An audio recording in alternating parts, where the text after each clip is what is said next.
Quantitative analysis के बारे में डिस्कस करने जा रहा हूं। लास्ट वीडियो लेक्चर में मैंने क्वालिटेटिव एनालिसिस के बारे में बात की थी। मतलब हम किसी भी ऑर्गेनिक कंपाउंड में कैसे ये पहचानेंगे उसमें कार्बन है कि नहीं, हाइड्रोजन है कि नहीं, नाइट्रोजन, सल्फर, फास्फोरस और हैलोजन को पहचानने के लिए हम कैसे उसको यूज करेंगे, कलर यानी प्रेसिपिटेट और कलर की हेल्प से पता करेंगे। उसको कहते हैं क्वालिटेटिव एनालिसिस। मतलब अगर ऑर्गेनिक कंपाउंड में जो एलिमेंट्स हैं उनका रिकॉग्निशन हम कलर से या प्रेसिपिटेट से करते हैं तो हम उसे कहेंगे क्वालिटेटिव एनालिसिस। और अगर हम उसमें उन एलिमेंट्स का परसेंटेज जानना चाहें, अगर हम ये जानना चाहें कि किसी ऑर्गेनिक कंपाउंड में, मान लेते हैं कि हमने x ग्राम ऑर्गेनिक कंपाउंड ले लिया, x ग्राम ऑर्गेनिक कंपाउंड ले लिया, तो इस x ग्राम ऑर्गेनिक कंपाउंड में कार्बन का परसेंटेज कितना है, हाइड्रोजन का परसेंटेज कितना है, नाइट्रोजन का परसेंटेज कितना है, सल्फर का परसेंटेज कितना है, फास्फोरस का परसेंटेज कितना है, और आप कह सकते हैं हैलोजन का परसेंटेज कितना है। इस तरीके से इस एनालिसिस को हम क्या कहेंगे, इस एनालिसिस को हम कहेंगे क्वांटिटेटिव एनालिसिस। ऑर्गेनिक कंपाउंड के अंदर अगर हम परसेंटेज निकालते हैं इन एलिमेंट्स का तो इस मेथड को हम कहते हैं क्वांटिटेटिव एनालिसिस। अब देखिए, अब हमारे पास कार्बन हाइड्रोजन को निकालने के लिए, परसेंटेज ऑफ कार्बन हाइड्रोजन निकालने के लिए लेविग्स मेथड होता है। कौन सा मेथड? लेविग्स मेथड। मैं भी बताऊंगा। नाइट्रोजन के लिए दो मेथड होते हैं, ड्यूमास मेथड और ज़ेडॉल मेथड। सल्फर, फास्फोरस और हैलोजन के लिए होता है कैरियस मेथड। अब ये भी सवाल पूछा जा सकता है, ठीक है? तो अब मैं डिस्कस करने जा रहा हूं, एक एक चीज को डिस्कस करता हूं। सबसे पहले मैं बात करूंगा, पहले मेथड की बात करूं तो इस मेथड को हम कहेंगे लेविग्स मेथड कहेंगे। क्या कहेंगे? लेविग्स मेथड कहेंगे। L-I-E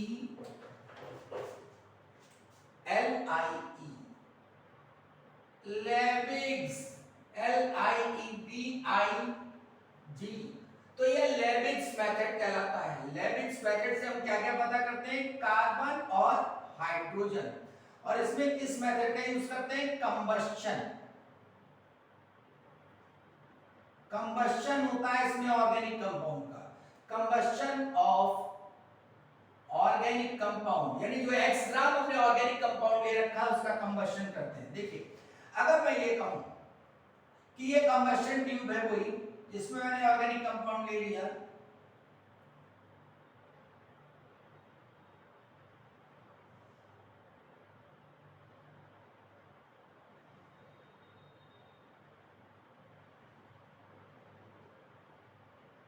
ये यू शेप्ड कंटेनर्स हैं जिसके अंदर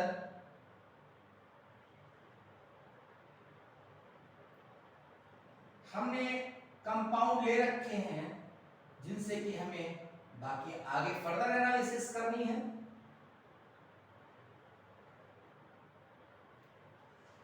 लेविग्स मेथड की हम लोग बात कर रहे हैं। हम लोग यहाँ पर कार्बन और हाइड्रोजन के बारे में पता करने जा रहे हैं। ये लेविग्स मेथड है। Combustion of organic compound. अब कंबस्शन ऑफ ऑर्गेनिक कंपाउंड के लिए हमें क्या चाहिए? कंबस्शन के लिए क्या चाहिए बेटा? कंबस्शन के लिए हमें चाहिए ऑक्सीजन। हमने ऑक्सीजन यहां से ले ली। अब ऑक्सीजन कैसी होनी चाहिए? एक्सेस में होनी चाहिए। यानी इसका मतलब ये हुआ ऑक्सीजन एक्सेस में होगी तभी आपका वहां पर कुछ भी बचेगा नहीं, ठीक है? तभी वहां पर कुछ बचेगा नहीं। तो यहां पर मान लेते हैं कुछ ऑर्गेनिक कंपाउंड रख दिया हमने, यहां पर कुछ ऑर्गेनिक कंपाउंड यहां पर रख दिया। ये ऑर्गेनिक कंपाउंड रखा हुआ है और यहां से ऑक्सीजन जा रही है, फर्नेस है, इसके अंदर टेम्परेचर हुआ। अब यहां से क्या होगा?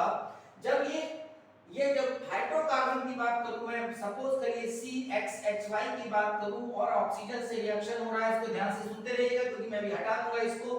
तो carbon is converted into carbon dioxide and hydrogen is converted into water. अब इसको मैं बैलेंस कर रहा हूं, देखिए कैसे करूंगा। यहां पर CXHYO2 CO2 यानी यहां पर देखिए कार्बन कितना X, तो यानी सारा का सारा कार्बन यहां से यहां पहुंच जाएगा कार्बन डाइऑक्साइड में। हाइड्रोजन यहां से यहां पहुंच जाएगा, तो यहां पर HY, यहां पर मैं लिखूंगा Y/2। ये मैं बैलेंस कर रहा हूं, ये Y/2, ये देखो ये Y/2 into 2 कितना हो जाएगा Y, तो Y इधर भी है Y इधर भी है। अब ऑक्सीजन बैलेंस करना है। मान लेते हैं कि यहां पर हम M ले ले, यहां पर M ले ले, तो यहां कितना हो गया, इधर हो गया 2M और इधर की तरफ 2X, ये देखो ऑक्सीजन X into 2 2X, यहां पर कार्बन डाइऑक्साइड में हो गया। वाटर में कितना होगा, Y/2 स्क्वायर कर दे, यानी इधर की तरफ जो भी ऑक्सीजन है, इधर की तरफ जो भी ऑक्सीजन है वो कहां से आया, यहीं से आया। तो मैं इसको ऐसे लिख सकता हूं, तो M is equal to what, X plus Y/4, X plus Y/4 हो जाएगा। तो यहां पर लिख सकता हूं मैं M की जगह पर CXHY plus X plus Y/4। ये रिएक्शन बैलेंस हो गई। अब देखिए यहां पर आपको ये समझ में आ गया होगा कि कैसे मैंने बैलेंस किया। तो हमें पता चल गया ऑक्सीजन के कितने मोल्स लग रहे हैं। यहां पर X plus Y/4 moles of oxygen are consumed with hydrocarbon. अब यहां पर जो भी ऑक्सीजन हमारी बची अनरिएक्टेड, यहां पर हम इसमें CO भर देते हैं। अगर ऑक्सीजन कम पड़ जाए तो यहां से भी ले सकता है, खैर। तो अब यहां पर देखिए ये जो ऑक्सीजन बची वो यहां से निकल जाएगी, अगर बची एक्सेस में अगर होगी ऑक्सीजन यहां से निकल जाएगी। क्यों? क्योंकि यहां पर क्या भरा हुआ है, यहां पर भरा हुआ है anhydrous calcium chloride, anhydrous calcium chloride इसके अंदर भरा हुआ है। इसके अंदर क्या है, इसके अंदर है KOH, पोटेशियम हाइड्रोक्साइड। सॉल्यूशन भी कह सकते हैं पोटेशियम हाइड्रोक्साइड का भरा हुआ, आप ऐसे भी कह सकते हैं इसको, आप ऐसे बना लीजिए। तो ये हो गया इसके अंदर, जो भी यहां से निकल गया वो KOH सॉल्यूशन। अब देखो यहां पर क्या हो रहा है बेटा, यहां से क्या आया, यहां से आएगा आपके पास H2O, CO2 और अनरिएक्टेड ऑक्सीजन। जब यहां से निकलेगा फर्नेस के अंदर से, कंबशन ट्यूब के अंदर से निकलेगा, लिविक्स मेथड की बात कर रहा हूं, तो कार्बन कार्बन डाइऑक्साइड में, हाइड्रोजन वाटर में। तो जब यहां जाएगा तो एनहाइड्रस कैल्शियम क्लोराइड में, एनहाइड्रस कैल्शियम क्लोराइड क्या करेगा, ये वाटर को एब्जॉर्ब कर लेगा। तो इसका यहां पे वाटर एब्जॉर्ब हो जाएगा, तो यहां से क्या जाएगा, कार्बन डाइऑक्साइड और ऑक्सीजन इसके अंदर एंटर करेगा। अब देखिए फिर इंपॉर्टेंट है, KOH में CO2 सॉल्युबल है, यानी इसमें CO2 is soluble, CO2 KOH में सॉल्युबल है बेटा। क्यों सॉल्युबल है, कार्बन डाइऑक्साइड क्या होता है, एसिडिक ऑक्साइड है, और KOH क्या है, बेस है। तो बेस में एसिड डिसॉल्व हो जाता है, तो मेरा बेटा carbon dioxide is soluble in KOH। अब यहां से जब निकलेगा तो क्या निकलेगा, सिर्फ ऑक्सीजन बचेगी। खैर, तो मैं इसको हटा रहा हूं, सुनिए। अब मान लेते हैं कि यहां पर कैल्शियम क्लोराइड का, एनहाइड्रस कैल्शियम क्लोराइड का वेट बढ़ गया, सपोज करिए x1 ग्राम बढ़ गया, x1 ग्राम बढ़ गया। यहां पर KOH का y1 ग्राम बढ़ गया। तो भाई क्यों बढ़ गया, यहां पर इसने क्या एब्जॉर्ब किया, वाटर एब्जॉर्ब किया। तो इसका मतलब मास ऑफ वाटर कितना हो गया, mass of water is x1 ग्राम। यहां पर क्या चीज एब्जॉर्ब हुई, कार्बन डाइऑक्साइड, यानी इसका मतलब जो कैल्शियम क्लोराइड का मास बढ़ा था वो किसकी वजह से बढ़ा था, क्योंकि उसने अपने अंदर वाटर को एब्जॉर्ब किया। तो x1 ग्राम हो गया वाटर का। यहां पर मास क्यों बढ़ा KOH का, क्योंकि KOH ने कार्बन डाइऑक्साइड को डिसॉल्व कर लिया। तो जो इसका मास इंक्रीज हुआ y1 ग्राम, वो किसका है, CO2 का। तो mass of CO2 is y1 ग्राम। अब हमें पता चल गया कि मास वाटर का कितना है और मास CO2 का कितना है, ये पता चल गया हमको। अब देखिए, अगर हम बात करें वाटर की, तो वाटर में हाइड्रोजन कहां से आया, ऑर्गेनिक कंपाउंड से आया। अगर कार्बन डाइऑक्साइड की बात करूं मैं, तो कार्बन डाइऑक्साइड में कार्बन कहां से आया, ऑर्गेनिक कंपाउंड से आया। यानी इसका मतलब हमारे पास दो चीजें हमको पता चली। सुनिए ध्यान से सुनिए, मैं इसको हटा रहा हूं। ये एक बात देख लीजिए, ये कंबशन ट्यूब कहलाता है। कंबशन ट्यूब में ये ऑक्सीजन आ रही है, ठीक है, ऑक्सीजन आ रही है, यहाँ पर रिएक्शन हुआ, तो रिएक्शन यानी कंबशन हुआ, तो कार्बन डाइऑक्साइड और वाटर यहाँ से निकला, तो वाटर यहाँ पर एब्जॉर्ब हो गया कैल्शियम क्लोराइड में। तो जो कैल्शियम क्लोराइड का वेट इंक्रीज हुआ वो किसकी वजह से, वाटर की वजह से। तो increased weight of calcium chloride is the weight of water.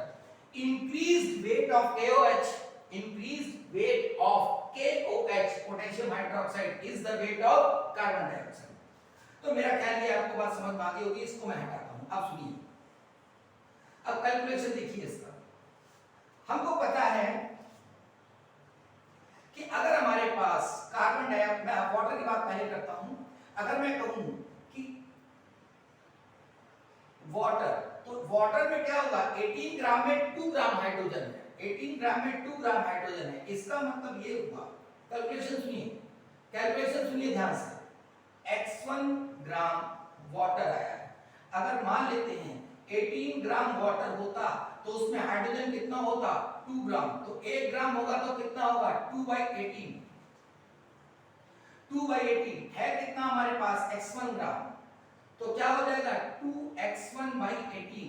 ये x1 ग्राम क्या है, x1 ग्राम तुम्हारा वाटर निकल के आया, इसमें हाइड्रोजन कितना है, इतना ग्राम, ये हाइड्रोजन है।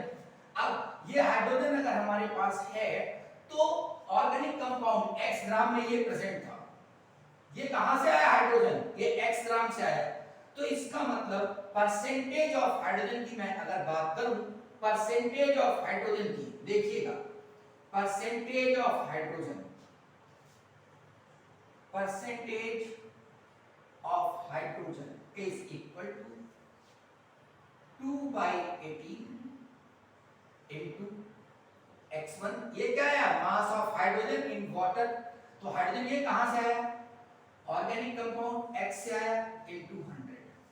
इस बात को फिर से सुन लीजिए, मैं बड़ा बता देता हूं। 18 ग्राम में कितना होगा, 2 ग्राम, तो 1 में कितना होगा, 2/18। तो x1 ग्राम जो वाटर बना था, वाटर में उसमें हाइड्रोजन कितना होगा, इतना होगा। ये आया मास हाइड्रोजन का जो इसमें प्रेजेंट है, तो ये मास कितने में प्रेजेंट है, x ग्राम में। तो इसका मतलब 2x1/18 प्रेजेंट है x में, तो परसेंटेज कितना हुआ, इतना हो गया। ये हुआ percentage of hydrogen in organic compound, in organic compound. इसको ध्यान से देखते रहिए क्योंकि बहुत आसान कर देगा ये। समझ गए बात को, तो मैं क्या लिख रहा हूं, देखिए मैं लिख रहा हूं यहां पर 2/18 into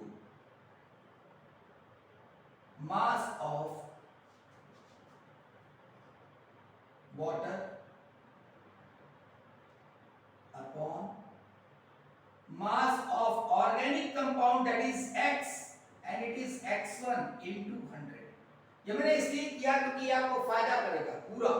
अब देखिए मास ऑफ वाटर जो में आया, अब ये मास ऑफ वाटर को हम कैसे लिख सकते हैं, मास ऑफ वाटर क्या है, increased mass of calcium chloride, यानी x1 is equal to increase, question में कैसे भी दे सकता है, increased mass of calcium chloride.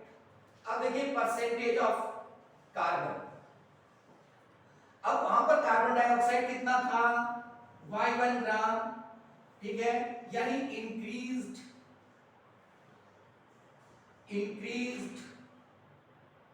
Mass of KOH। तो मैं क्या लिखूंगा, अब देखिए कार्बन डाइऑक्साइड के लिए, देखिए कार्बन डाइऑक्साइड अगर मैं लिखूं तो ये कितना है, 44, 44 में कार्बन कितना होता है 12। देखिए अगर 44 कहा जाए 44 कार्बन डाइऑक्साइड में कार्बन कितना है 12, तो एक में कितना होगा 12/44। तो अब हमारा कितना है कार्बन डाइऑक्साइड Y1, तो Y1 में कितना होगा 12/44 इंटू Y1, यानी ये आ गया आपका Y1 में कार्बन कितना है। इसका मतलब ये कार्बन कहाँ है, ये कार्बन X ग्राम में था, यानी ऑर्गेनिक कंपाउंड में। तो परसेंटेज क्या हो जाएगा, percentage of carbon is 12/44 into Y1 upon X into 100। ये हो जाएगा। ये समझ में आया, क्लियर हुआ, ध्यान से देखिए इसको। अब आगे चलते हैं, सब एक जैसा है, बस थोड़ा सोचने की जरूरत है। यानी मैं परसेंटेज लिख रहा हूं तो 12/44, नीचे में क्या लिखा molar mass of carbon dioxide, ऊपर लिखा mass of carbon into Y1 upon X into 100। यानी यहां पर हमने लिखा है, यहां पर लिखा है Y1 क्या है the mass of carbon dioxide, और ये कह सकते हैं आप, ये भी कह सकते हैं, चलो लिख देता हूं mass of carbon dioxide upon mass of organic compound, ये हुआ Y1 और ये हुआ बेटा X इंटू 100। बिल्कुल एक जैसा है, जरा ध्यान से देखिए, मैं जरा पीछे देख लूं उसमें आ रहा है पूरा कि नहीं, ठीक है आ रहा है, बढ़िया। तो अब जो है ये हाइड्रोजन का परसेंटेज आ गया, ये कार्बन का आ गया। आपको ये बात क्लियर हो गई कि इस X ग्राम के अंदर जो भी हाइड्रोजन था, पहले मैंने क्या किया, पहले मैंने इसको हाइड्रोजन को वाटर में कन्वर्ट कर दिया, यानी जितना भी हाइड्रोजन इसके अंदर था, जितना हाइड्रोजन इसके अंदर था वो किस में चला गया, वाटर में चला गया, वाटर में आ गया। तो अगर मैं कहूं 18 में 2 ग्राम है, 18 में 2 ग्राम है, तो अगर ये मान लेते हैं कि कितना आया X1 आया, तो X1 में कितना होगा पता चल जाएगा। वो हाइड्रोजन यहां प्रेजेंट था तो परसेंटेज निकल आया। इसको अच्छे से समझ लीजिए। अब आगे चलते हैं, ये हुआ कार्बन हाइड्रोजन के लिए लेविस मेथड। अब चलते हैं हम लोग कैरियस मेथड की तरफ। कैरियस मेथड, इस कैरियस मेथड में क्या होता है, ध्यान से सुनिए। जो कैरियस मेथड है बेटा, कैरियस मेथड में एक हम ट्यूब लेते हैं,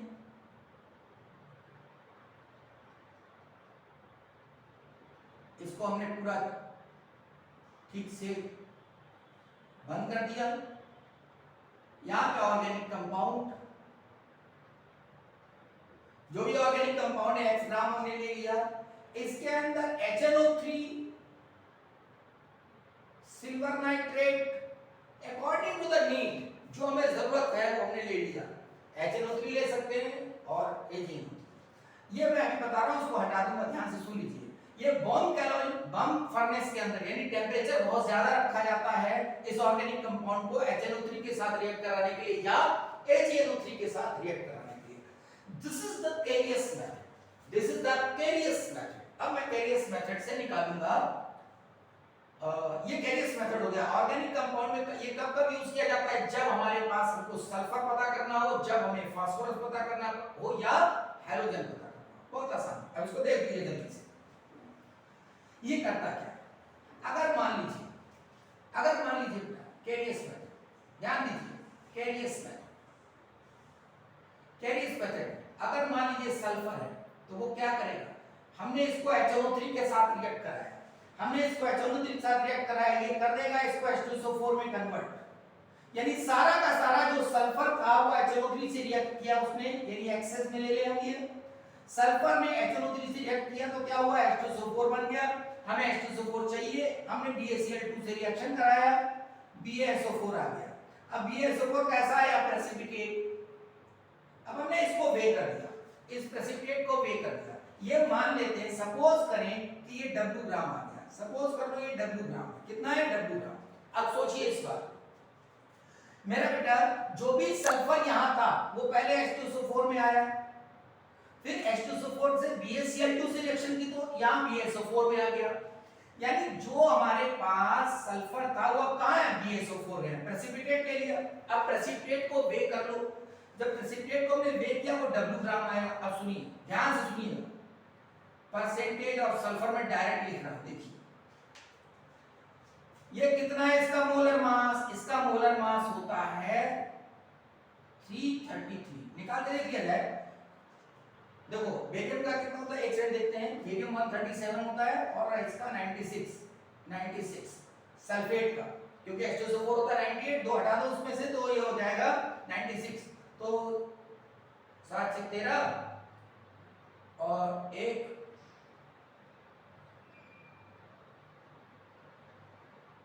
137 बेरियम का 137 होता है। तो मेरा क्या 13 3 1 4 5 13 1 2 233 आएगा।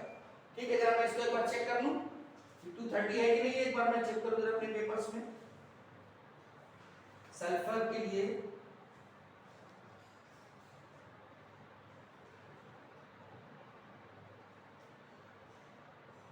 यस 233 है। ठीक है, तो ये 233 हो गया।